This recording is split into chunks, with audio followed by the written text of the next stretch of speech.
नमस्कार, मी मेघना खाडीलकर. एलिमेंटरीच्या परीक्षेच्या कर्तव्य भूमितीसाठी आपण काही प्रात्यक्षिकं पाहूयात. पहिलं गणित, रेषेचे 2 भाग करणे. प्रथम दिलेल्या मापाची एक रेषा मारून घ्यायची.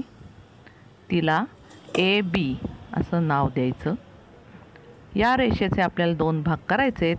त्यासाठी आपण कंपासमध्ये साधारण रेषेच्या निम्म्यापेक्षा जास्त असं अंतर घेऊन वरती आणि खालती असे 2 मार्क करून घेणार आहोत. एकदा A वरून कंपासचं टोक ठेवून, एकदा B वर स्टीलचं टोक ठेवून मिळालेल्या बिंदूंना, जे छेदनबिंदू आहेत, त्यांना X आणि Y असं नाव देणार आहोत.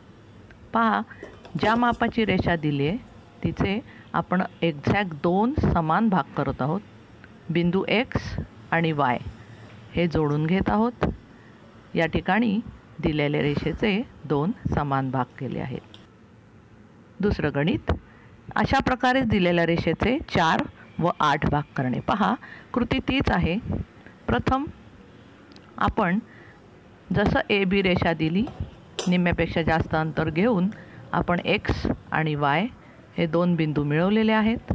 आणि त्यानंतर यामध्ये जो मधला बिंदू मिळाला त्याला आता नाव देऊया M.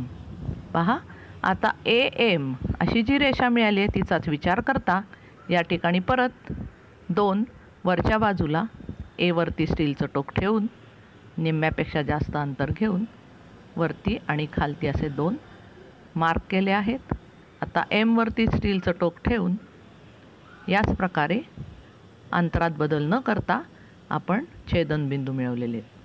रेषा AM ही लहान असल्यामुळे मिळालेले 2 छेदनबिंदूही थोडे लहान आणि लहान आकाराचे. दोन्ही छेदनबिंदूंना आपण जोडून घेऊ. या ठिकाणी छेदनबिंदू जोडल्यावर AM रेषेचे 2 भाग झाले. जी कृती AM साठी केली तीच आपण AMB साठी करायची आहे. निम्म्यापेक्षा जास्त अंतर घेऊन एकदा B वर स्टीलचं टोक ठेवलं कंपासचं, त्यानंतर एकदा M वरती ठेवलेलं आहे. यामध्ये कर्तव्याला महत्त्व आहे मुलांनो. आपली ड्रॉइंग ग्रेडची परीक्षा आहे, त्यामुळे कृती जे काही तुम्ही मार्क कराल त्याचे बिंदू मार्किंग एक्झॅक्ट पाहिजे. या ठिकाणी छेदनबिंदू जोडून घेतलेत. बघा, AB रेषेचे आता एकूण मगाशीचे 2 भाग केले होते त्याच रेषेचे आपण आता 1, 2, 3 आणि 4 असे 4 समान भाग केले. आता हीच कृती परत करून पुन्हा रेषा AB घेऊन तिचे प्रथम 2 भाग, आत्ता सांगितल्याप्रमाणे 4 भाग केले आहेत. आता 8 भाग करतानाची कृती पहा. जो छोटा भाग आहे 1 त्याच्यामध्ये आपण अंतर घेतलं आहे आणि A वरून आणि दुसऱ्या बिंदूवरून पुन्हा छेदनबिंदू मिळवलेले आहेत. आता तुम्ही म्हणाल हीच कृती परत करायची. तर या ठिकाणी एक दुसरी गोष्ट सांगते, शॉर्टकट ज्याला तुम्ही म्हणता.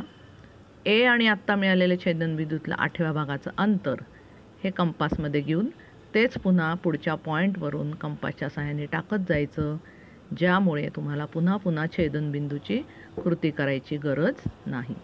अशा प्रकारे दिलेल्या रेषेचे एकूण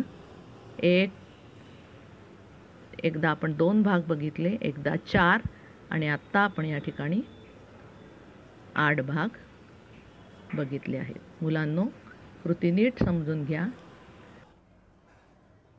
आत्तापर्यंत आपण 2, 4, 6 अशा समान संख्येत रेषा विभाजन पाहिले. आता आपण असमान म्हणजे 5, 7 अशा रेषांचे विभाजन पाहूया. या ठिकाणी प्रथम आपण दिलेल्या मापाची रेष काढून घ्यायची आहे. याला परत A आणि B असं नाव द्यायचं. समान भाग करताना आपण कंपासचा वापर केला, पण असमान म्हणजे 5, 7 असे भाग करायचे असतील तर आपण हे कोनमापक मापन घेणार आहोत. लघुकोन 50, 60 अशा अंशाचा A पाशी जो ज्या मापाचा कोन करू तोच B पाशी करून घ्यायचा आहे. अशा प्रकारे मापन केलेल्या कोनाचा बिंदू आणि B लाईन आणि A लाईन अशी जोडून घ्यायची.